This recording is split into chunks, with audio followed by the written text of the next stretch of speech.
Pagdating ni Zian galing sa trabaho, ay sinalubong kagad siya ng nakababatang kapatid na si Dalmia. Halata sa mukha ng magandang dalaga ang tuwa matapos makita ang kanyang kuya. Oh, bakit ganyan ang mukha mo? Para kang aso na naghihintay ng pagkain ah. Kulang na lang eh, dumila-dila ka rin sa akin eh. Patira ka ng moment, kuya. Totoo naman kasi yung sinasabi ko. Tingnan mo kaya yung mukha mo sa salamin oh. Ewan, ayaw ko na nga sabihin yung good news. Oh, sige na, sabihin mo na. Eto, may dala akong paborito mong empanada. Mainit-init pa to. Wow, ang bilis mong bumawi, kuya. Thank you, ah. And wait, upo muna tayo syempre. Tara, doon tayo sa sala.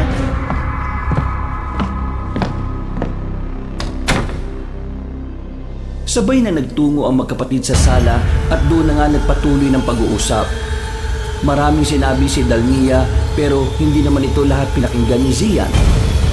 Nagtatanggal lang siya ng sapatos at long sleeves habang pakunwaring nakikinig sa nakababatang kapatid. Pero sa huli ay naagaw na talaga ang atensyon niya nang banggitin ang tungkol sa mga kamag-anakan nila sa probinsya. Talaga? Tumawag sa'yo si Chang Ami? Oo, nagulat ka, no? Hindi lang nagulat, gulat na gulat pa. Himala ba to o multo ba siya at nagparamdam bigla? Ano raw sabi? Uutang ba? Hindi, kuya. Nag-iimbita nga sa akin eh. Kasal daw ni Kuya Juan, saka yung asawa niya. Sino ba napangasawa niya? Sino pa ba? Si Ate Mildred, yung patay na patay sa'yo noon. Oh, sila pala nagkatuluyan? Sigurado ba silang okay lang na nandun ako? Parang nag-aalangan tuloy ako magpunta eh. Oo naman. Pupunta tayo, kuya. Namimiss ko na rin magpunta uli ron eh. Makalangap lang ulit ng probinsya vibes. Kaso limot na rin kasi yung daan eh. Tagal na nating hindi nakakapunta ron. Simula nung elementary days pa tapos bakasyon lang tayo ron, di ba? Susunduin naman tayo ni Andred. Andred? Sino yun? Yung kamag-anak ni Chang Ami sa side nila. Ano? Basta punta tayo ron ha. Nagbigay na rin sila ng motif eh. Mag-order na ako bukas. Makakapaganda pa naman tayo kasi 2 weeks pa bago yung kasal. Sige. Ikaw ang bahala. Ikaw na lang din mag-asikaso ng mga regalo ha. Huwag na yung mga typical. Alam mo naman yun si Chang, baka kung ano na naman ang masabi. Naku, ipaubaya mo na sa akin to, kuya. Trust me on this. Okay. Pagkatapos ng pag-uusap na yon, ay sabay na silang nagpunta sa kusina para magapunan. Nag-usap pa sila patungkol sa kung ano-ano at saka nagkanya-kanya na ng mga gawain. Simula nang sinabi ni Dalmia ang tungkol sa kasal, ay madalas nang dinadalaw ng kakatuwang panaginip si Zian. Nakikita niya ang sarili na nagmamaneho sa isang masukal na kalsada at sa tuwing humihinto siya, ay biglang nagbabago ang senaryo. Nagugulat siya dahil may mga nakikita siyang mga kabahayan at sa bawat bintana ng mga ito ay may naaaninag siyang imahe. Tanging namumulang mga mata lang ang naaaninag niya sa mga to at pagkatapos ay mayroong bumubulong sa hangin. Sian, Ha? Sino ka? mag-iingat ka. May masamang mangyayari kapag hindi ka naging mapagmatya. Sino ka ba kasi? Kahit na anong mangyari, umuwas kayo sa barang yon.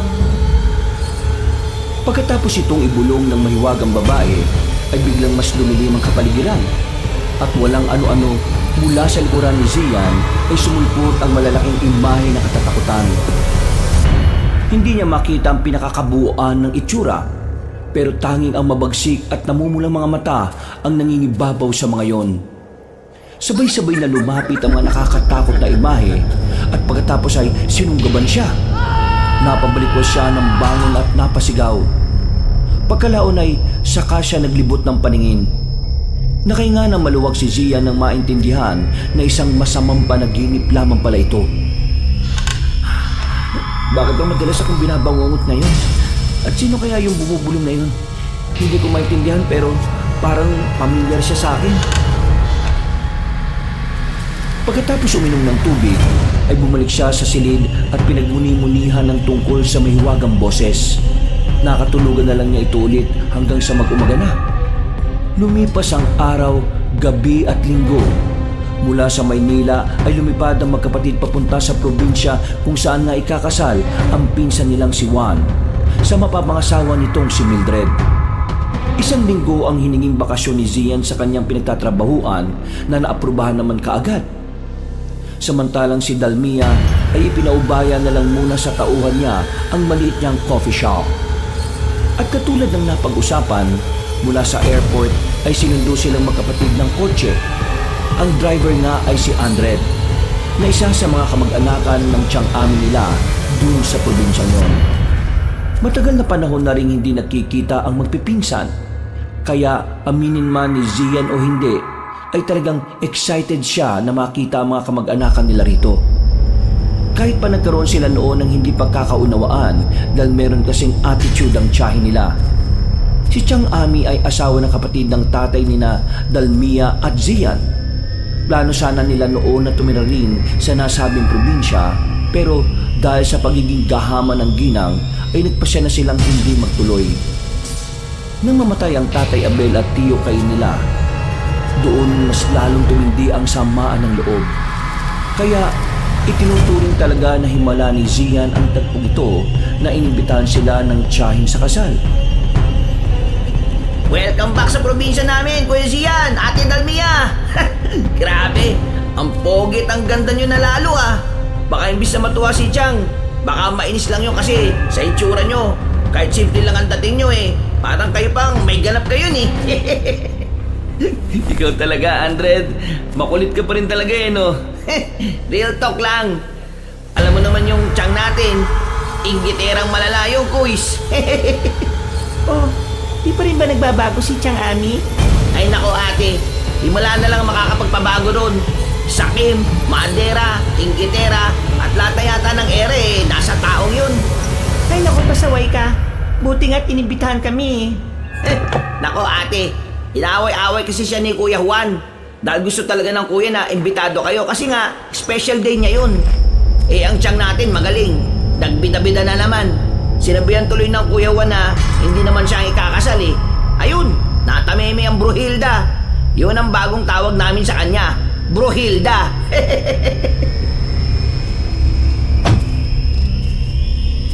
Sabay-sabay silang nagtawanan habang sinasalansan ng mga maleta sa likod ng sasakyan. Makalipas ang ilang saglit, ay magkakasunod na silang pumasok sa kotse at lumabas ng airport. Nagpatuloy na ang biyahe. Nagpatuloy sila sa pagkukwentuhan hanggang sa biglang nanahimik si Zian, habang sina Dalmia at Andred ay patuloy na nag-uusap. Uys, parang lalim ng iniisip mo ah. Sino ba yan? Dapat sinama mo na yung girlfriend o asawa mo. Sorry Andred, still single yan si Kuya eh. Ha? Talaga? Sa gwapo mong yan, Kuis. Sayang naman ang lahi natin yan. Huwag ka maniwala dyan sa ate Dalmia mo. Nasa ibang bansa yung fiancé ko. Muntik na ako maniwala kay Ate Dalmia. Pero, bakit nga kasi ang lalim ng iniisip mo dyan kanina? Ha? Oh, wala naman. Na-excite lang ako na makita ulit ng personal si Juan. Ano kayang itsura niya ngayon? Nako, nitong taon nagsimula siya mag-gym, Kuis. Kasi sabi, nakita ko rin sa Peslak ba yun? Yung sa computer, nakita kanya nag-gym, kaya yun, nainggit. Nagpalaki rin ang katawan.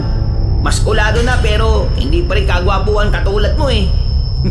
Pasaway ka talaga, Andred. Facebook yun, hindi Peslak. Ay, nako. Ano, nag-gym na rin pala siya? Oo, Kuis. Pero matakaw pa rin naman siya eh. Ganun? Matakaw pa rin pala talaga? Mas tumakaw, Kuis. Nako, masyado yatang sinasarapan ni Mildred ang luto niya eh. Masarap talaga magluto yung si Ate Mildred eh. Hindi mo ba alam, Kuis, na chef siya? Hindi eh. Hindi naman kami friends sa social media nun eh. Pero nakafollow siya sa'yo. Uy, issue ka ah. Anong issue nun, Kuya? I'm just saying lang. Masyado ka namang defensive. Ay nako, shut up ka na lang sis. Teka, wala akong maintindihan sa usapan nyo eh. Sali naman ako dyan, Kuis, ate. Nagtawanan na lang sila at nang tumahimik na ay muling bumaling si Zian sa magandang tanawin sa labas. Si Dalmia naman ay nagkutkot lang sa cellphone niya habang si Andred ay nakapokus na rin sa minaraanan nilang kalsada. Maya-maya pa ay napaismid na ang dalaga dahil nawalan na ng signal. Sinabi nga ni Andred na may malawak nga na area ron na hanggang ngayon ay hindi raw tinatayuan ng telecommunication tower. Ang dahilan ay dahil sa madalas na sinasalakay ng mga rebelde sa bundok ang mga manggagawa. Ang sabi naman ng ilan ay tila may kung anong hiwaga raw na pumipigil sa mga manggagawa na ituloy ang proyekto. At dahil naboboring na si Dalmia, kaya nakipag-usap na lang siya nang nakipag-usap sa nagmamaneho ng sasakyan. May girlfriend ka na ba o asawa, Andred? Naku, wala pa ate. Meron ako nililigawan pero di ko alam kung sasagutin ba ako o pinapaasa lang eh. Ang pangalan niya Miliana. Kinausap ko na nga siya at prinangka. Pero sabi niya lang kaunting paghihintay pa daw. Tama naman yung ginawa mo, pero maganda rin naman yung sagot niya. Ibig sabihin, gusto ko pa niyang makilala ng lubos. Maniwala ka sa akin, dahil babae rin ako. Gusto ka ng taong yon, kaya magtiyaga ka lang at huwag magbabago. Ay, ano ba? Thank you ate ha. Tama nga talaga si Kuya Juan na sobrang mabait yung magkapatid. Ngayon ko lang din na-appreciate kasi hindi naman tayo madalas magkasama noon eh. Talaga? Sinabi yun ni Kuya Juan? Oo ate, madalas kayo nung ikwento kapag nagiinuman kami. Lagi niya kayong pinagmamalaki sa mga kainuman namin. Kaya sigurado akong matutuwa yun kapag nakita kayo sa kasal. Mukhang miss na rin talaga kami ng pinsa namin ah. Actually, siya rin, miss ko na. Napag-uusapan na rin talaga namin na magbakasyon ulit sana rito eh. Kaso nga, naiisip namin ni Dalmia na baka kapag nakita kami ni Chang Ami, alam mo na. Nako, wag nyo nang intindihin yung si Chang. Hindi naman na kayo mga bata para pakialaman niya sa buhay. Sa bagay, sana kapag nakita niya kami mamaya huwag siyang gumawa ng eksena na makakasira ng kasal ng pinsan ko. Magbe-babe yun. Malamang nasabihan na yun ni Kuya Juan. Ay, siya nga pala. Medyo matagal yung biyahe natin ngayon kasi yung dating daan inaayos. Kaya doon ang daan natin sa kabilang bundok. Ganun ba? Hindi nasabi sa akin ni Chang nung tumawag siya. Ay nako, wala pa rin palang signal dito. Ay, hindi ba nila nasabi na bukas pa naman talaga ang kasal? Pero nandun na sila sa venue kanina pang umaga. Ang bili ni Kuya Juan sa akin huwag daw tayong dumiretso sa kanila kasi wala namang tao rin ngayon. Bali, saan tayo pupunta? Diretso na rin tayo sa venue kaya mas mahaba-haba ang biyahe. Bali, madadagdagan ng 3 oras. Ah, ganun ba? Loko talaga tong si Chang oh. Hindi man lang ako in-inform. Buti na lang nagpaabiso pala sa'yo si Kuya Juan. Mabuti nga po. Alam na rin kasi yata ni Kuya Juan na kulang-kulang magsabi ang si Chang Basta po akong bahala sa inyo. Pero kung ayaw nyo magbiyahe na mahaba, pwede naman tayong sa bahay na lang muna magstay. Tapos, bukas ng umaga tayo magbiyahe papunta nun sa venue. Naku, hindi ba nakakaya? Oo nga, baka nakakaya sa inyo. Nako kuya, ate, ayos lang yun. Ayos lang kami doon sa bahay. Actually, pinalinis ko na nga kay ina yung tutulugan nyo ngayong gabi kung sakasakali. Naisip ko kasi na baka mapagod kayo ng gusto sa biyahe. Basta, feel at home lang kayo doon. Uy, salamat in advance ha. Nakakaya naman sa inailoming mo. Ayos lang yan, kuys. Promise. Basta, relax lang kayo dyan at ako nang bahala sa inyo ni Ate Dalmia. Sa akin kayo pinagkatiwala ni Kuya Juan kaya hindi ko kayo pwedeng pabayaan. Dax, sweet ko no? Napangiti na lamang din si Zian kasunod ng pagtanaw sa magandang kapaligiran sa labas ng sasakyan. Si Dalmia naman ay naglaro-laro na lang muna sa cellphone niya dahil walang signal. Pagkalaon ay umikip na lang din muna ang dalaga. Habang tinatanaw ni Zian ang naggagandahang burol at kabundukan, ay hindi naiwasan na mamangha siya sa mga ito. Napaisip tuloy siya at tila kinausap ang sarili habang nag-i-enjoy sa tanawin. Maganda naman sana talaga sa lugar na ito. Kundi lang toxic si Chang Ami. Siguro, kung buhay pa si Papa, dito na rin talaga kami nanirahan Ang ganda pa naman ng tanawin sa probinsyang to. Dahil sa sinabing yun ng kanyang isip ay muling nanumbalik kay Zian ang ilang alaala nilang magpipinsan sa lugar na yon. Pati na rin si Mildred na patay sa kanya noon. Napangiti na lang siya matapos maalala ang mga tagpong yon. Pagkuwan ay muli niyang inalala ang mukha ni Mildred. Kumusta na kaya siya? Uy, Kuis! Pangiti-ngiti ka na naman ngayon dyan ah. Mukhang maganda yung inaalala mo ah. Meron lang akong naalala. Ang ganda kasi ng paligid dito eh. Ang sarap mag-reminisce. Ay nako, sinabi mo pa Kuis. Habang natutulog si Dalmia, ay marami pa silang napag-usapan. Kung ano-ano na ang narating ng kanilang kwentuhan. May sports, politika, outer space at kababaihan. Kaya di nila namalayan ang mabilis na takbo ng oras. Hanggang sa mauwi sila sa pag-uusap patungkol sa kababalaghan. Dahil dito ay naalala na naman ni Zia ng mahiwagang boses na madalas niyang napapanaginipan bago magpunta rito. Hindi niya lang matukoy pero sigurado siyang pamilyar ang boses na yon. Pakiramdam niya ay matagal na niyang naririnig ang tinig na yon. Hindi niya lang maalala kung saan. Hindi na niya pinagtuunan ng pansin ang tungkol sa bagay na yon. Dahil pinakinggan niya ang mga kwentong aswang ni Andred. Naniniwala kasi ang binata, katulad ng mga sabi-sabi sa kanilang lugar na naglipa ng araw ang aswang dahil hindi pa rin naman ganoon kasibilisado ang probinsya. Eksakto naman alas 5 ng hapon ay nakarating na nga sila sa bahay ni na Andred na isang barangay lang ang layo sa bahay ni na Chang Ami. Pagtanaw ni Zian sa labas ng bintana ay tumambad sa kanyang paningin ang malawak na lupain. Pagbukas ng gate ay kaagad ipinasok ni Andred ang sasakyan at ipinwesto sa tamang parkingan.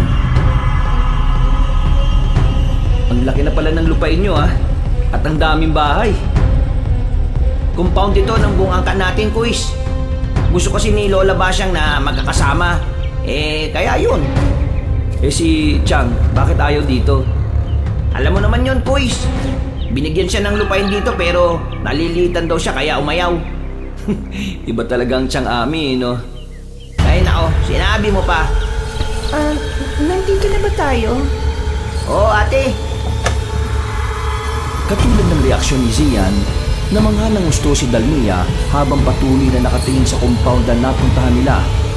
Nang patay na ni Andred ang makina ng sasakyan, ay lumabas na ito roon na sinundan na rin ng magkapatid. Sinundan lang nila ang binata hanggang sa makarating na sila sa mismong pinto ng magarang bahay. Sinalubong sila ng dalawang babae at ang isa ay may edad na habang ang isa ay mas bata pa kay Andred. Nay, eto na po si Ate Dalmia at si Kuya Zian. Kuis, ate, si Inay. Tapos itong pangit na batang to, bunso kong kapatid, si Moret. Magandang hapon po, Inay Lomeng at Moret. Magandang araw po. Natutuwa akong makita kayo ulit. Ang tagal din na panahon na nakauwi kami rito. Salamat po sa pagtanggap niyo sa amin ha. Matapos magkakilanlan, ay pumasok na nga silang lahat sa loob ng bahay. Paggala ng tingin ni Dalmia at Zian ay namangha sila sa ganda ng interior design ng bahay ni na Andred. Napakasimple lang kasing pumorma ng binata kahit ang buo nitong mag-anak. Kaya hindi mahalatang may kaya sila sa buhay. Grabe, yayamanin naman pala kayo, Andred. Kontraktor ba ang Tiyo Gudo? Ha, hindi naman kami mayaman. Sinuwerte lang sa palayan. Saktuan lang. Oh, dito na ang kwarto mo, Kuis. Tapos Ate Dalmia, yung sa'yo yung katapat. Relax lang muna kayo dyan ha. At magbibihis lang muna ako. Tatawagin ko na lang kayo kapag kakain na tayo ng hapunan. Matapos magkaintindihan, ay nagsarado kagad ng pinto ang dalaga. Si Zia naman ay saglit na inilapag ang maleta sa tabi ng kama, saka nahiga at pumikit. Nag-check siya ng cellphone pero sobrang hina ng signal kaya inilapag na lang niya ito. Pagkatapos noon ay nagpalit na rin muna siya ng damit na pambahay para mas maging komportable ang kanyang pagkilos. Pagiga ay nakatulog siya ulit at muli na namang dumalo sa kanya ang kakatuwang panaginip na katulad pa rin ng dati. Nakatayo siya sa tapat ng isang baryo at sa bawat bintana ay nakikita niya ang mga matang namumula. Habang naririnig ang mga ungol na parang sabik na sabik siyang atakihin. Zian, Sino ka ba? Bakit mo ako laging dinadalaw? pinakikita ko sa iyo ang maaaring mong sabitin. Kaya umiwas ka sa kapahamakan. Ano bang ibig mo sabihin?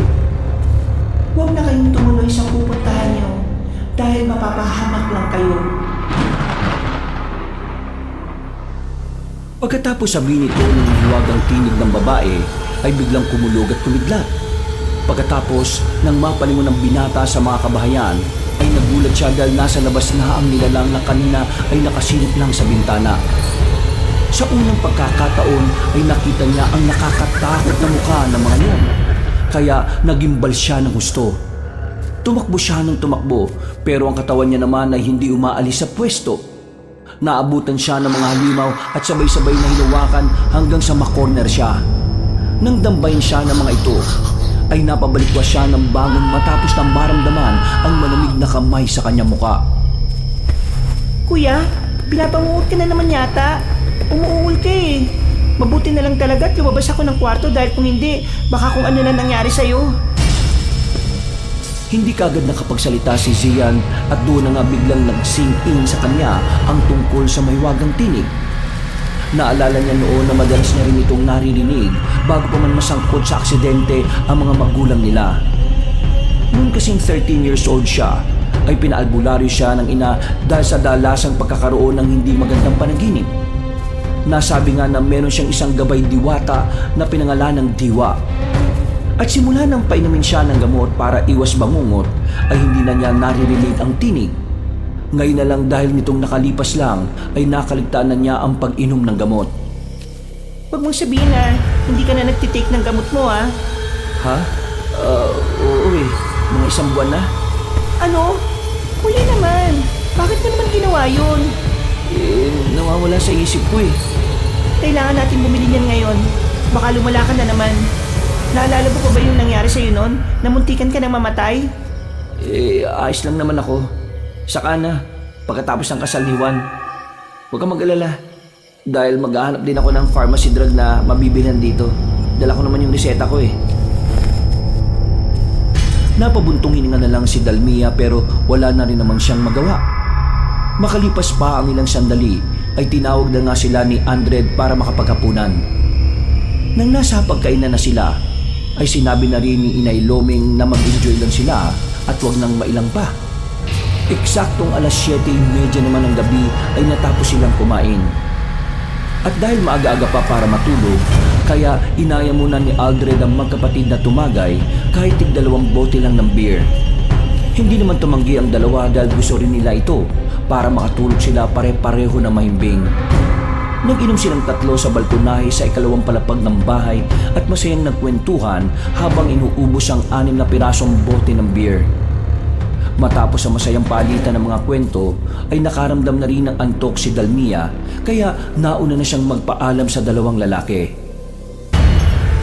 Naiwan nga sina Zian at Aldred na nagkukwentuhan kahit wala nang iniinom na alak. Siya nga pala, ang kwento mo kanina tungkol sa aswang. Totoo ba na may baryo dito na puro aswang? Ang sabi ng mga nakakatanda, meron daw. Pero kasi kuys, sa tagal ko na rito, 25 na ako. Napuntahan ko na halos lahat ng mga baryo o sityo. Pero wala naman ako na-discovering ganyan eh. Mabuti naman pala kung ganun. Bakit mo naman pala natanong kuys? Wala naman. Kasi ganun na madalas kong naririnig kapag napupunta ako sa mga ganitong lugar eh. Saka di ba, kahit nung pa mga bata kami, alam ko na rin naman ang reputasyon ng probinsya nyo pagdating sa mga aswang, ulam at iba pang kababalaghan. O siya, tulugan na muna tayo dahil maaga-aga pa tayo bukas, di ba? Ay, oo nga pala kuys.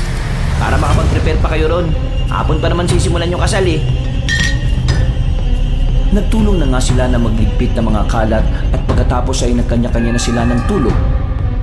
Kinabukasan, pasado alas 6:30 ng umaga, ay maganda ang naging gising ni na Dalmia at Zian dahil nakatulog din sila pareho na mahimbing. Matapos makapagilamos ng muka, ay bumaba na sila pareho at nagtungo sa kusina kung saan ay naabutan nila si Inay Lomeng at Muret.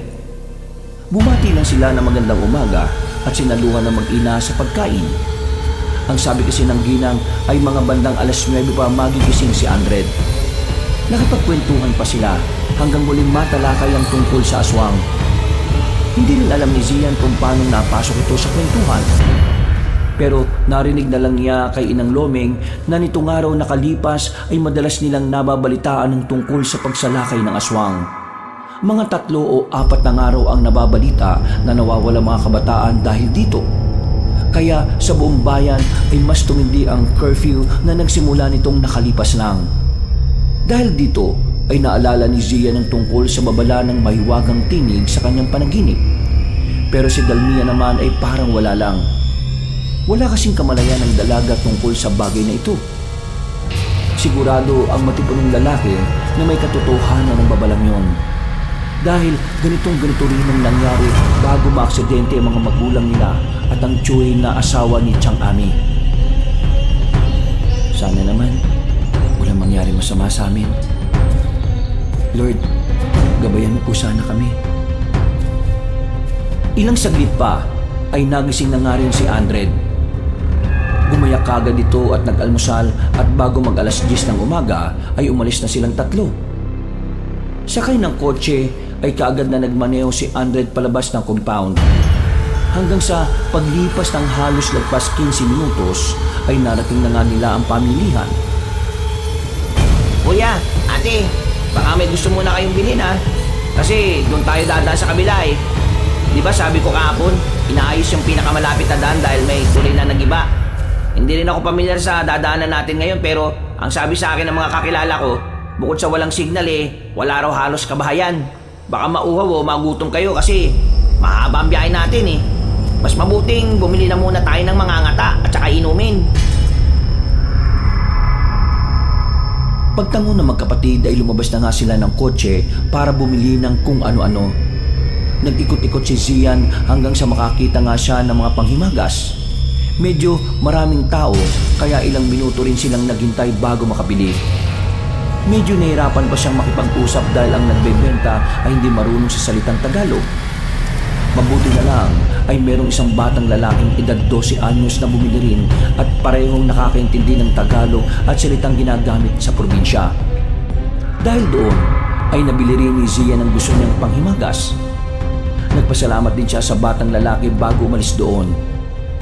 Babalik na sana siya sa kotse pero naisip niyang libutin muna ang pamilihan. Baka sakaling may mabili ako mga souvenir. Maaga-aga pa naman eh. Pagkakita niya sa tindahan ng mga souvenir, ay nagpasya siyang bumili ng damit para merong remembrance kapag bumalik na sila ng Maynila. Namili na rin siya ng mga keychain para ipasalubong sa mga kakilala. Sinamahan na rin niya ng tsinelas para meron siyang magamit at hindi siya palaging nakasapatos. Nang mabili na ang dapat na mabili, ay nagmadali na siyang pumunta sa parking area. Nakita niyang nakasimangot na si Dalmia sa kanya, kaya nagmadali siyang pumasok sa loob ng sasakyan. Bumili pa kasi ako nitong mga to eh. T-shirt tsaka keychains. Ipapamigay ko sa mga katrabaho ko pag uwi natin ng Maynila. Kuya, isang linggo pa naman tayo rito eh. Okay na, huwag ka na magalit. Andred, sige na, mag-drive ka na. Excited na tong kapatid ko eh. Kala mo eh, siya yung ikakasal. Napangiti lang si Andred at nagsimula na nga magmaneho ng sasakyan. Paglagpas ng pamilihan ay lumiko na kagad sila sa sinasabing luma at mahabang daan. Sa bukana pa lang ay masasabing liblib na nga talaga ang lugar. Kaya tila biglang kinutuban si Zian. Subalit ipinagsawalang bahala niya lang ito dahil may tiwala naman siya kay Andred. Medyo creepy nga yung daan kahit maliwanag. Masyado kasing liblib eh. Wala bang nagtitrim ng mga puno-puno rito para naman medyo maliwanag at maaliwalas? Wala ate. Ang totoo niyan, pag-iisang buwan pa lang talagang nagagamit tong daan na to. Simula nung nasira yung sa kabila. Marami nga nagsasabi na ang creepy. Kaya hanggat maaari iwas na iwas ang marami ditong dumaan eh. Kahit sino naman siguro, iiwas sa ganitong klase ng daan. Hindi na umimik si Zian. Tumingin-tingin lang siya sa mga kapunuan habang patuloy ang pagdadrive ni Andre. At ilang saglit pa nga ay meron silang namataan ng batang lalaki na may bitbit na 2 malalaking supot. Ito yung batang lalaki na tumulong kanina kay Zian habang bumibili siya ng panghimagas. Nang makita niyang tila hirap na hirap ang kawawang bata, ay pinahinto niya si Andre na nagtataka naman. Hinto mo, sige na. Kilala ko yung batang yan. Sigurado ka, Kuis? Oo. Lumagpas lang sila ng kaunti sa batang lalaki at pagkatapos ay huminto na nga ang sasakyan. Dali-dali bumaba si Zian at nilapitan ng batang lalaki na tila nagulat at natakot. Huwag kang matakot sa akin. Tandaan mo pa ba ako? Ako yung tinulungan mo kanina na bumili dun sa tindahan ng pangimagas. Opo. Namumukhaan ko po kayo. Bakit po? Ako pala si Zian. Kuya Zian. Ikaw naman? Gaza po. Ano pong kailangan nyo, kuya? Wala naman akong kailangan. Gusto mo ba na umangkas na lang sa amin? Mukhang mabigat yung daladala mo eh. At papunta ka rin sa dadaanan namin. Halika na. Sumabay ka na muna sa amin para hindi ka na mahirapan. Ay, hindi na po, kuya. Sige na. Please. Mukhang mabigat kasi yung dala mo eh. Tulong ko na rin dahil sa ginawa mo kanina. Huwag ka mag-alala. Dahil hindi naman kami masasamang tao eh. Yung nagmamaneho ng sasakyan, taga rito lang din yan. Kami lang ng kapatid ko yung dayo rito. Atin kasi kami ng kasal ng pinsan ko eh. Doon pa sa kabilang ibayo. Ganun po ba? Oo. O ano? Tara na. Sige na nga po, dahil mapilit ka po. Pero doon lang po ako bago sa pagliko pa kaliwa Kasi sabi niyo po, di ba, didiretso kayo? O sige. No problem. Pagkasakay ng batang lalaki ay kaagad na pinandar ni Andre ng sasakyan. Napatingin naman si Dalmia sa batang lalaki at tila kakaiba ang pakiramdam niya sa batang ito. Kung titingnan kasi ay parang kakaibang bata si Gaza. Bukod sa maputla at mapayat, ay parang may kung ano siyang amoy na hindi maintindihan. Hindi na lang pinahalata ng dalaga dahil ayaw niyang mailang ang batang lalaki.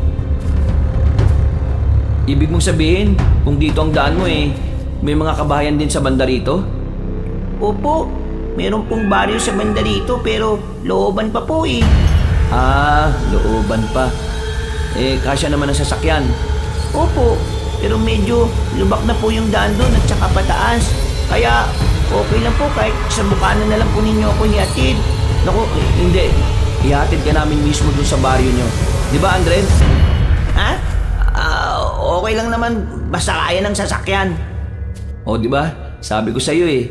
Kaya huwag ka nang mahiya. Sigurado po ba kayo? Oo naman. Ako, hindi ako sigurado kuya. Baka mali tayo sa kasal eh. Nakakaya naman kung aasa tayong very important person doon kuya. Ikaw naman. Hindi naman tayo abay sa kasal eh. Invited lang naman tayo. Maniwala kayo sa akin.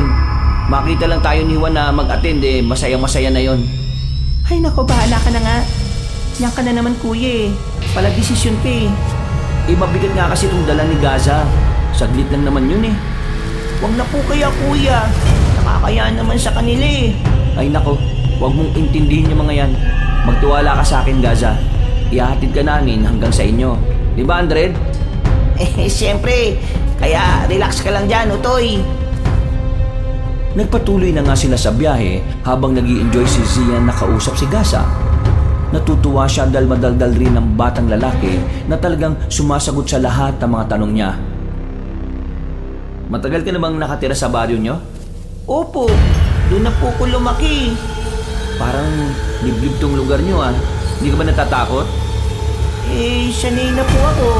Sabi nga po ng mga matatanda dito sa amin, itong lugar namin tiraan daw po ng mga kung ano-anong nilalang. Ha? Ano kung ano-anong nilalang? Basta mga hindi po normal na nilalang. Like aswang o mangkukulam, ganon? Opo. Totoo ba mga yon? Sa tagal ko nang nabubuhay sa mundo, wala naman akong napatunayan na ganyan. Ano po kasi, sa isang taga-syudad na katulad po ninyo, mahirap po talagang maniwala sa mga hindi normal na bagay. Pero totoo po ang aswang at mangkukulam. Lalo na po dito sa lugar namin. Marami po sila dyan sa gubat. Hindi lang po aswang at mangkukulam. Dahil may mga laman lupa, diwata, engkanto, at iba pa po. Ay nako, feeling ko sa diwata lang ako maniniwala. Kasi kapag tumingin kasi ako sa salamin, para ako nakakakita ng diwata. Natawa si Andred sa sinabing yun ni Dalmia, pero si Gaza ay hindi na lang umimik. Si Zia naman, matapos marinig ang tungkol sa diwata, ay tila ba may kung anong bagay na bigla na lang pumasok sa isip niya. Sa isang iglap ay parang nawala ang diwa niya sa sasakyan. Para siyang napadpad sa isang lugar na mahiwaga pero pinangingibabawan ng nakakatakot na presensya. Paglingon niya sa kaliwa ay biglang nawala si Andred na nagmamaneho. Sa pagbali niya naman sa likod ay nawala na rin sina Dalmia at Gaza. Kahit ang sinasakyan niyang kotse ay naglaho na parang bula. Nasaan ako? Pagkasabi niyang yun ay bigla na lang nagbago ang kulay ng kapaligiran. Ang liwanag ay unti-unting nilamon ng dilim hanggang sa nagsimulang tumubo ang mga matatayog na mga puno na pinalilibutan siya. Siyan, huwag natin tumuloy pa. Ha? Ikaw na naman? Sino ka ba? Bakit ayaw mo magpakita sa akin? Hindi na ako maaaring magpakita pa sa'yo dahil sa oras na gawin ko yon, ito na rin ang huli nating pagtatagpo. Bakit ayaw mo magpakilala sa akin? Sino ka ba talaga? Ako si Diwa, ang iyong gabay. 2 beses na tayo nagtagpo. Nung una ay sanggol ka pa lang at ang ikalawa ay ang maganap ang hindi ka nais-nais na pangyayari. Kung mangyayari pa ang pangatlo, ay tuluyan na akong maglalaho. Mawawala na ng saysay ang pagiging gabay ko. Gabay? Anong ibig mo sabihin? Ipinagkatiwala ka sa akin, kaya trabaho ko ang magbigay ng babala at sinyali sa'yo, pero matagal akong nawala. Biglang naalala ni Zia ng pangyayari nung naaksidente ang mga magulang niya. Sinubukan niyang pigilin ang mga ito pero hindi niya nagawa. Kaya sumama siya sa biyahe. Sa katunayan ay kabilang sana siya sa mamamatay pero nagpakita sa kanya si Diwa at iniligtas siya. Dahil dito ay siya ang nag-iisang nakaligtas sa aksidenteng yun. At dahil sa nangyari, sa tuwing magkakaroon siya ng mga bangungot na pangitain ay inaakala na parte ito ng trauma na nangyari sa kanya. Dito na siya nagsimulang uminom ng medisina hanggang sa tuluyang makalimutan si Diwa. Nang maalala niya ang mga yon ay nanlaki ang mga mata niya sa pagkabigla. Naalala na kita. Ikaw nga yung nagligtas sa akin noon sa aksidente. Oo, ako nga. Kaya makinig kang mabuti sa akin. Huwag. Bigla na lang dumilim ang paligid at nawala ang tinig ni Diwa. Pagkatapos ay tila ba sumulpot na lang sa harapan niya ang mga kabahayan na mayroong mga taong nakadungaw sa bintana. Tila nagising sa ulirat si Zian nang tapikin siya sa balikat ni Andred na nakangiti pa. Kuis, nandito na tayo. Ha? Kanina ka pa parang wala sa sarili. Kinakausap kita kanina. Puro ka lang oo ng oo. Ha? Ano kasi? Okay ka lang, kuya? Kung may madaraanan tayong bayan mamaya, bumili ka na nga ng gamot mo, ha? Nagsisimula ka na naman sa mga ganyan-ganyan mo, eh. Nasaan si Gaza? Kanina pa talaga lumabas. Hindi umimik ang mati ko nung binata. Tumingin lang siya sa harap kung saan niya nakita si Gaza na naglalakad palayo. Pagkatapos ay nakita niya ang mga kabayan pati ang mga taong nakatingin sa kanila mula sa mga bintana. Nanlaki ang mga mata niya matapos biglang maalala ang nasa kanyang panaginip. Ganitong-ganito kasi ang itsura ng lugar na tila ipinakita sa kanya ni Diwa. Dahil dito ay parang lumobo ang kanyang ulo dala ng pagkatakot na nararamdaman. Parang may kung ano siyang napifeel na mga oras na yon na alam niyang mag-uuwi sa kapahamakan. Kuya, are you sure you're okay, ha? Ito yung lugar na yun. Ha? Anong ibig mo sabihin? Nakita ko na to. Maraming beses na. Saan? Sa bangungot ko. Ipinakita sa akin ni Diwa. Umalis tayo rito. Kuya naman. naman? Ano na naman ba yung sinasabi mo?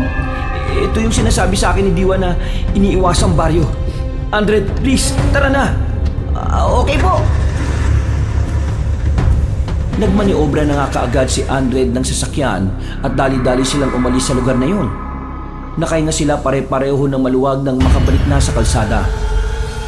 Habang nagpapatuloy ang pagtahak nila sa daan, ay tila nilamon sila ng katahimikan. Hanggang sa umuga ng malakas ang sasakyan at biglang gumiwang gewang. Anak ng yawa naman, oh! Ano bang nangyari, Andred? Pumutok yata yung gulong sa likod, eh. Uy, malas naman, Kuys, oh!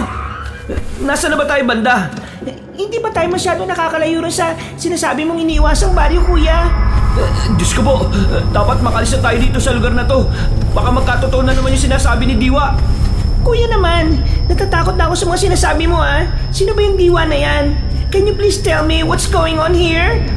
Sinabi ko na to sa'yo noon, nung mga bata tayo. Pero hindi ka naman naniniwala sa akin eh. Malamang, mga bata pa tayo noon. Kaya hindi ko naman din matandaan yan, kuya. Sabihin mo na, ano ba kasing nangyayari dito? Siya yung nagbababala sa akin noon na maaksidente sila mama at papa at tiyo. Nitong bago tayo pumunta rito, palagi na rin siyang ulit nagpapakita sa panaginip ko. Pinakita niya yung baryo na yun. Ang sabi niya, umiwas tayo ron dahil... Dahil? Mapapahamak tayo. May mga nakita akong aswang sa lugar na yun. Baryo yun ng mga aswang, kaya kailangan na natin magmadaling makalis dito. Namilog naman ang mga mata ni Dalmia at Andred pagkarinig sa sinabing yun ni Zian. Nangamba rin sila dahil kung may katotohanan ng sinasabi ng matipunong lalaki, sigurado nga na delikado at alanganin ang mga buhay nila ngayon. Kagad kinuha ng dalaga ang cellphone at naghanap ng mainam na signal. Nang makita na, ay sinubukan niyang tawagin ang kahit na sinong contact. Kaya lang ay kusang nagda-drop ang call dahil sa hina ng signal. My God, ano ba to? Walang tutulong sa atin dito, Kuya Zian. Anong gagawin natin? Andre, please, ayusin niyo na yung gulong habang maaga pa. Pinilit tumawa ni Andred dahil gusto niyang maging light lang para sa kanila ang mga pangyayari. Kita na kasi niya ang tensyon sa itsura ng magkapatid. Samantalang si Dalmia ay humanap ulit ng pwesto hanggang sa magkaroon ng 2-signal bar. Dali-dali na lang siyang nag-text kay Kuya Juan para ipaalam na naflatan sila ng gulong at kailangan nila ng tulong. Bago mawala ng signal ay ipinaalam na rin niya na nasa lumang daan sila, malapit nga sa kinaroroonan ng iniiwasang baryo. Ilang minutong inangat ng dalaga ang kamay para makasagap ng mainam na signal, habang ang dalawang lalaki naman ay madalian na binaklas ang gulong na na-flat. Yes! Nasend na guys kay Kuya Juan. Siguradong may darating ng tulong sa atin. Ate, sana ma-realize mong nasa kasal ngayon si Kuya Juan. Mababasa niya pa yung text mo. Posibleng mamayang gabi o baka bukas na. Ay, shucks! Habang natataranta ang babae ay nag-focus naman na ang dalawang binata sa pag-aayos ng gulong. At sa kinamalas-malasan nga naman nila, ganun na lang ang gulat ni Andred nang makita na flat din ang ekstrang gulong. Paano? Sigurado akong hindi flat to eh. Chinek ko pa to kanina bago tayo umalis eh. Baka may ginawa yung batang yun. Nak ng titing naman oh. Mukhang siya ang nagplano ng pagka-flat ng gulong natin. Kuya, kasalanan mo to eh. Kung di mo sinabay yung batang yon, hindi sana mangyayari to. Ate, kuya, wag na tayo magsisihan. Habang naghihintay tayo ng mga sasakyan dadaan, mas mabuting itulak na muna natin tong sasakyan. Kapag pababa, sasakay tayo pare-pareho. Kapag naman pataas, magtutulak tayo na magtutulak. Makakarating din tayo sa patutunguhan natin. Kaya, wag na kayo mag-away na magkapatid. Please? Dahil sa sinabi niyo ni Andred ay nanahimik na lang si Dalmia at pumasok na sa loob ng sasakyan. Ganun na nga ang ginawa nilang dalawang lalaki. Sakay tulak sila ng maraming beses. Mabuti na lang ay medyo makulimlim ang paligid at hindi masyadong tirik ang araw.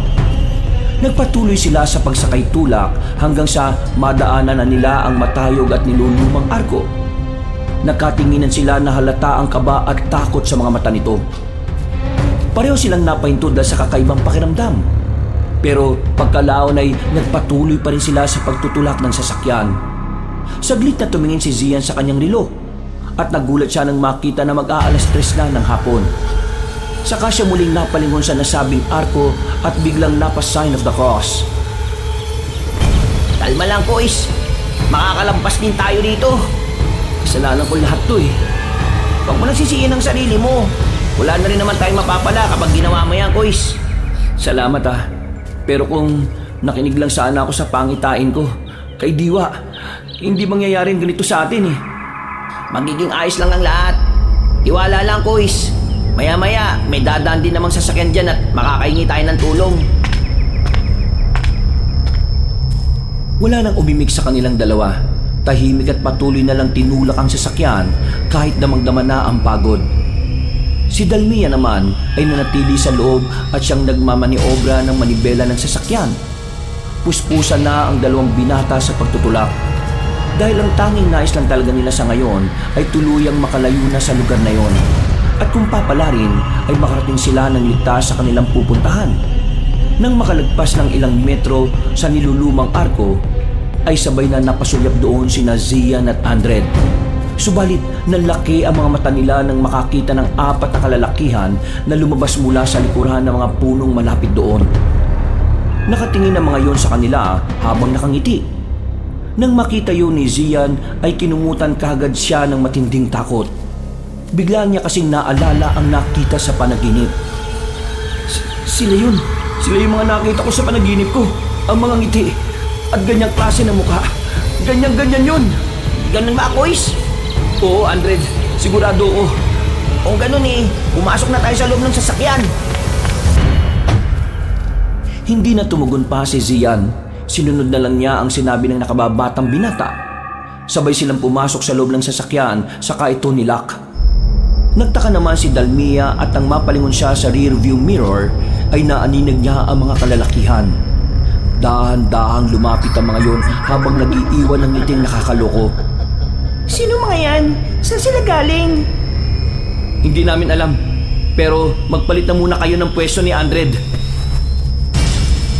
Nang magkapalit na nga ng pwesto ay eksakto naman na dumating ang 4 na kalalakihan sa nakatigil na sasakyan. Huminto ang mga yon. 2 sa kanan at 2 sa kaliwa. Kaya naging mas mapagmatsyag ang 3 nasa loob ng kotse. Kuya, kinakabahan ako. Huwag kang tumingin sa kanila. Idiretso mo lang ang mga mata mo. Sinunod ng dalagang nakatatanda niyang kapatid. Tumingin lang siya ng diretso. Kahit ang totoo ay gusto na niyang maiyak sa takot. Samantalang ang mga kalalakihan naman ay walang ginagawa kundi pagmasdan lang sila. Kuya, ate, mag-seatbelt kayo. Paandarin ko tong sasakyan kapag may ginawa silang kung ano. Paano mong gagawin yun? Paano kung maaksidente tayo? Flat ang gulong natin. Kalma lang, ate. Akong bahala. Hindi ko kayo hayaang mapahamak. Paano ko kakalma sa ganitong klase ng sitwasyon? Paano kung mga aswang sila tapos kunin nila tayo at pagpiesta ng karne at dugo natin?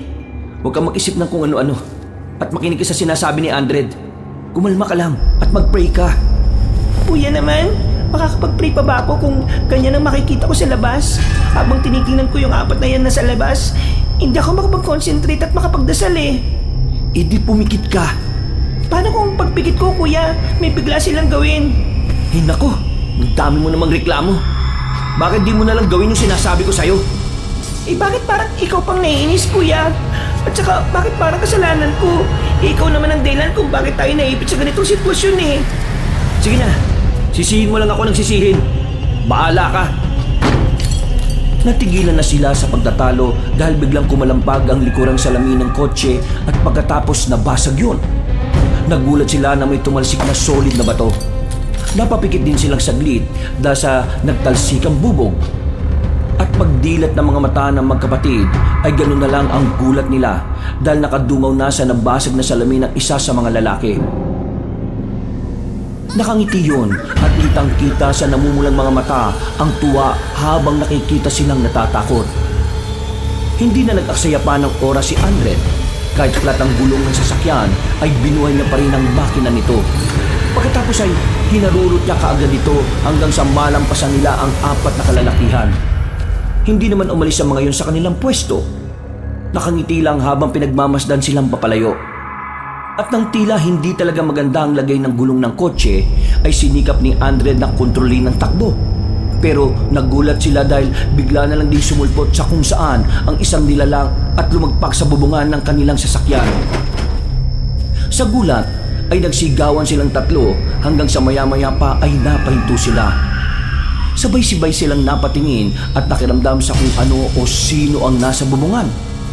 Narinig pa nila ang marahan nitong paglalakad. Hanggang sa umungol yon na parang isang halimaw. Dahil dito ay napasigaw sa takot si Dalmia na hindi na kinaya pa ang mga nangyayari. Diyos ko po, Kuya! Andred! Ano yung nasa bubong na sasakyan natin? Hindi ko alam, ate. Diyos ko! Mamamatay na tayo rito! Mamamatay na tayo! Hindi na tayo makakarating sa kasal! Huwag mo sabihin yan, Dalmia! Makakauwi tayo! Muling umungol lang kung anong nilalang at pagkatapos ay sakay ito tumalon-talon sa bubong. Napalingon naman sila roon hanggang sa mapansin nila na wala na mga kalalakihang nasa likuran. Hindi kalayuan sa kanila. Dahil dito ay hindi na rin nakapagtimpi pa si Andred. Kinuha niya ang nakatagong bat sa ilalim ng upuan at pagkatapos ay hinampas niya sa bubong. Nagulat ang magkapatid na Dalmia at Zian. Habang ang kung sino mang nilalang na nasa bubong ng kotse ay biglang tumigil. Saan galing yung bat mo? Nakatago talaga to sa ilalim ng upuan ng kotse. Para sa katulad ng mga ganitong pagkakataon, Kuys. Hindi pa man sila natatapos sa pag-uusap ay nakarinig na sila ng pagaralgal na ungol. Halata na kung sino man ang nilalang na nasa bubungan ay parabang nagalit dahil sa ginawa ni Andred. At walang ano-ano sa gitna ng makulimlim na paligid ay biglang tumalon sa unahan ng kotse ang nasabing nilalang. Nayupi ang unahang bahagi at nag-crack din ng salamin sa unahan ng sasakyan. Sabay-sabay nilang pinagmasdan ang nakatalikod na nilalang na parang kahait lang ng isang bata. Pero ang balat nito ay itim na parang uling. Ang akala nga nila ay maliit na gorilya dahil medyo mabalahibo kasi ito. Pero nang bumaba na yun at tumarang sa kanilang daraanan ay dito na sila mas lalong kinabahan. Ganun na lang din ang pagkabigla ni Zian nang humarap ang nasabing nilalang. Naalala na naman niya ang nilalang na nasa pangitaing panaginip niya. Ang namumulang mga mata, ang maitim at mabalahibong balat nito, pati ang ngiting tila naghahatid sa kamatayan. Anong klase nilalang yan, Andred? Hindi ko alam, ate Dalmia. Ngayon lang ako nakakita ng ganyan eh. Diyos ko po! Umalis na tayo rito! Umalis na tayo rito! Yan yung nilalang na pinakikita sa akin ni Diwa. Aswang! May aswang kahit hapon pa lang? Natigilan na ang dalaga dahil narinig nila ang pagaralgal na ungol ng nasabing nilalang. Pagkatapos noon ay tumitig yon sa kanila ng tila nanlilibak. Si Andred ay pinaandar uli ang sasakyan kahit flat ang gulong. Sinubukan niyang bundulin ang halimaw na nasa harap nila at nagulat silang tatlo dahil walang kahirap-hirap nitong napigilan ng kotse. Pagkatapos ay umangin na naman ang nakakatakot na aswang. Dahilan para mas lalo silang magimbal. Hinawakan nito ang unahan ng kotse at pinga ito. Dahil doon ay lalong natakot ang tatlo. Lalo na nang makita nila ang nasabing nilalang na tuwang-tuwa at naglalaway pa. Diyos ko po! Diyos ko po, Andred! Bilisan mo na, please! Bungguin mo na yung halimaw na yan! Malakas siya, ate. Pinipigilan niya ako. Ilang saglit pa ay naramdaman na nila na tila umuga ang sasakyan. Hanggang sa unti-unti itong umangat. Pagtingin nila ulit sa nasabing aswang ay tuwang-tuwa pa rin ito habang patuloy na naglalaway. Inaangat niya yung sasakyan! Patay na tayo rito! Buksan niyo yung pinto! Tatalon ako! Mamamatay na tayo rito, Kuya! Huwag mong sabihin yan! Diyos ko po! Bilisan niyo na, guys! Bago pa matapos ni Zian ang pagsasalita, ay umangat na naman tuluyan ang sasakyan. Napakapit silang tatlo sa upuan habang nakatingin sa aswang na tuwang-tuwa at naglalaway. At hindi nila in-expect ang sumunod na nangyari. Lalo na nang marinig nila ang tono ng boses ng nasabing halimaw. Kumusta, Kuya Zian? Ha? Gasa? Ako nga po. Bakit mo ito ginagawa sa amin? Wala naman kaming ginawang masama sa iyo ah. Tinulungan ka pa nga namin, di ba? Umalis na kayo kagad. Gusto ko lang naman sana magpasalamat sa pagtulong mo sa akin. Sige, Tinatanggap ko na. Ibaba mo na kami rito sa kotse. Palisin mo na kami, Gaza, dahil may kailangan kaming puntahan. Gagawin ko lang yun kapag iniwan niyo si Ate Dalmia. Anong sinasabi ng halimaw na yan, kuya? Kitang-kita ko ang reaksyon niya kanina. Para siyang nandidiri sa akin eh. Kaya mga katulad niya ay hindi dapat mabuhay. Ha? Sorry na. Sorry. Kuya, huwag mo kayong bibigay sa halimaw na yan. Kapag di niyo yung ginawa, ay wala akong magagawa kundi sama-sama ko kayong ibabalik sa baryo. At sila nang bahala sa kung anong gagawin nila sa inyong tatlo. Please naman, Gaza. Alam mo naman na wala kaming ginawang masama sa'yo, di ba? Kung ano man ang ginawa ng kapatid ko, ako na humingi ng tawad. Palisin mo na kami. Ibaba mo ng sasakyan, parang awa mo na. Hindi ko magagawa yun. Pasensya na, Kuya Gian. Nandiyan na sila. Kaya ito na lang ang naisipan kong paraan. Nagulat na ang tatlong nasa loob ng sasakyan dahil malakas na inangat ng batang aswang ang kotse sa kahinagi sa gilid ng kakahuyan. Pababayo na parang maliit na bangin, kaya dumauso silang tatlo habang nagsisigawan sa takot. Subalit, napabaling pa si Zian sa kinaroroonan ni Gaza dahil nakita niya ang apat na kalalakihan na muling sumulpot.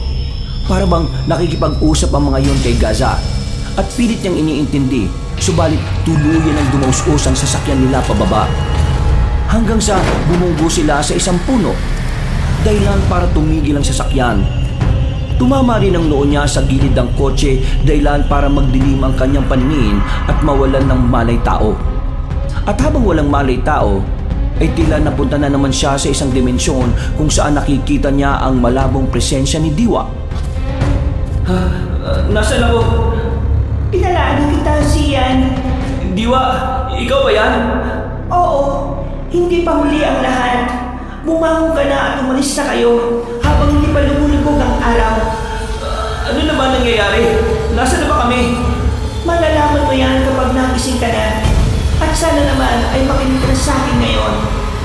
Huwag kang magtiwala sa aswang ngayon.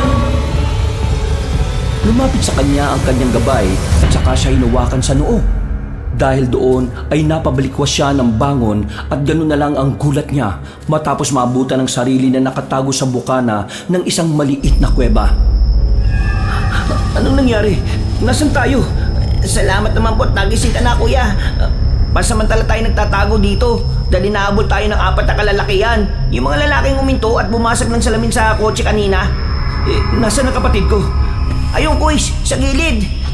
Wala pa rin tigil ang pag-iyak. Gusto ko nang umuwi. Ayoko mamatay sa ganitong klase ng lugar. Kahit masakit pa ang katawan at ang ulo, ay bumangon na si Zian. Nilapitan niya ang nakababatang kapatid at umiiyak pa rin sa takot. Kitang-kita sa mukha ng dalaga ang trauma dahil sa mga nangyari sa kanila ngayon. Naaawa man ay wala na ring magawa ang matipunong binata kundi yakapin na lang ang kapatid niya. Mas lalong napahagulgol ang dalaga kaya mas sinigpitan niya ang pagyakap para kahit papaano ay gumaan ang pakiramdam niya. Gusto ko nang umuwi, kuya. Umuwi na tayo, please. Makakauwi tayo, Dalmia. Kailangan mo lang din natapangan. Makakalis tayo sa lugar na to.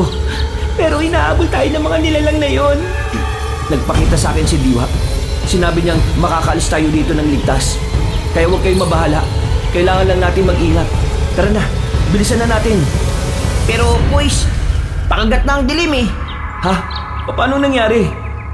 Matagal ka rin kasing nawalan ng mali kanina nung naulog tayo sa bangin. Pinagtulungan ka nga lang namin buhatin kanina ni Dalmia eh.